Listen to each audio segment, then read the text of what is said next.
It's expected to be the hottest political race in Western Pennsylvania. Democratic Congressman Conor is defending his congressional seat against one of President Trump's favorite candidates, Republican Sean Parnell. Political editor John Delano spoke with both candidates today.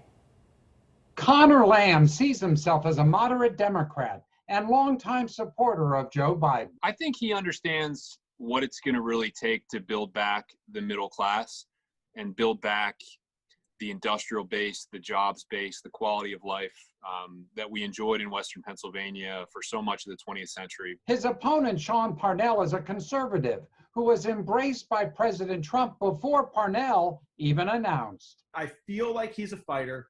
And does he always say the right thing? Absolutely not.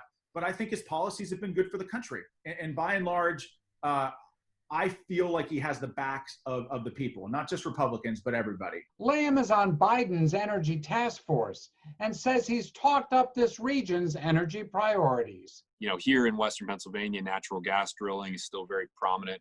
Nuclear energy is incredibly important, as is the future of carbon capture technology so that we can keep making steel, keep making petrochemicals, all these types of things that we make here. And he's not opposed to any of that. But Parnell sees both Biden and Lamb as risky choices when it comes to fracking and the cracker plant. With Congressman Lamb, you can't listen to what he says about the oil and gas industry here in Western Pennsylvania. You have to watch what he does and look at his voting card. Lamb says you can support local energy and the environment. There are risks, and I want to be honest about those and talk about ways that we can improve.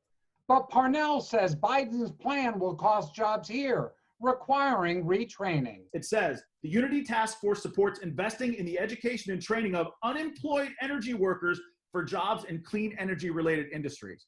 Both candidates will have plenty of money. Parnell outraised Lamb in the second quarter, but both will have $1 to $2 million to fight this out. John Delano, KDKA News.